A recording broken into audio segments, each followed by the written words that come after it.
Is St. Louis the most dangerous city in the US? According to all these online rankings, it is. Crime stats are a complex thing to dissect by area. But let's get into the details on why St. Louis on the top of these lists is not exactly correct and how the stats can naturally skew against the city. I grew up in St. Louis, and when I travel around the country, I didn't particularly feel like St. Louis was more dangerous than any other major city in America. One of the biggest contributing factors to why St. Louis is on the top of these lists is divorce. Not the every other weekend at your dad's type of divorce. I'm referring to the Great Divorce of 1876. This is what effectively separated St. Louis City from St. Louis County. In a legal sense, St. Louis City became its own county. Besides special constitutional cases in Virginia, there are only 3 independent cities in the United States: Baltimore, Maryland, Carson City, Nevada, and St. Louis, Missouri. In a nutshell, back in the day, the city was rich and the county was poor. And the rich city dwellers didn't want the county folk wasting their taxpayer money. So they put it up to a vote. It didn't pass at first. But after some voter fraud that helped out the city, it did pass. The city drew up its borders and then there was a clean break. And as a side note, here we are today. But now the county is rich and the city is poor. And the county doesn't want to merge back with the city because they don't want the city dwellers wasting their taxpayer money. Sound familiar? But why does all this matter? Let's take a look at some examples. This is the first result when you Google most dangerous cities in America. Who do we have here? St. Louis number 1, Memphis, Detroit, Baltimore, yada yada, Kansas City. We go to Wikipedia, and again we have a top 5. St. Louis, Memphis, Baltimore, Detroit, Kansas City. Let's take Baltimore out of this for a second. It's an independent city that has a similar situation. I lived in Baltimore for 4 years and I saw some crazy things, but it has its own set of problems. Like I said, crime stats are not a one-size-fits-all for indicating dangerousness in any city. Here's the St. Louis city limits. It has a population around 297,000, all within 61 square miles. These border lines were drawn in 1876 and was proclaimed not to expand. Let's put up a visual of the land area of St. Louis. Now let's look at Memphis, our number 2 most dangerous competitor, with a population over twice the amount of St. Louis. Holy shit, over 300 square miles. What about our dangerous neighbor to the west of the state, Kansas City? Also double the St. Louis city population. Jesus Christ, it's even bigger than Memphis. What's going on here? Why are we so small? That's what she said. According to this research, the average U.S. city's borders is even bigger than Memphis and Kansas City at 355 square miles. Wow. So what's with St. Louis?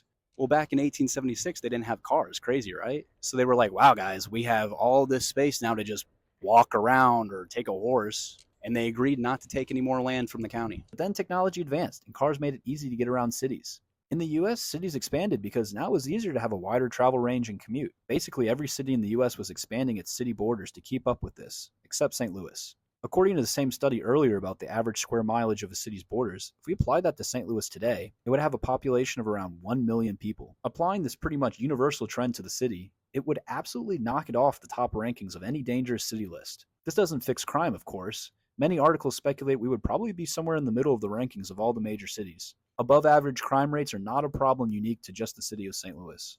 I've argued these reasons with someone before, and they're like, yes, it would mask the crime rate. And I think, no, I think it's the opposite. I think thinking about it this way actually presents a more accurate representation of the crime rate in St. Louis. And it would seem like the ones online are kind of masking the feel of the true crime rate in St. Louis. I think it actually comes closer to how the average St. Louisan feels about the crime rate around here. It's not non-existent. It's just not as bad as it's put out to be online. How are you going to explain all this in a timely manner to a friend who's too scared to come into the city to see a Cardinals game? I guess just show them this video. Last but not least, let's talk about what really is St. Louis. You're in St. Charles, Chesterfield, Arnold.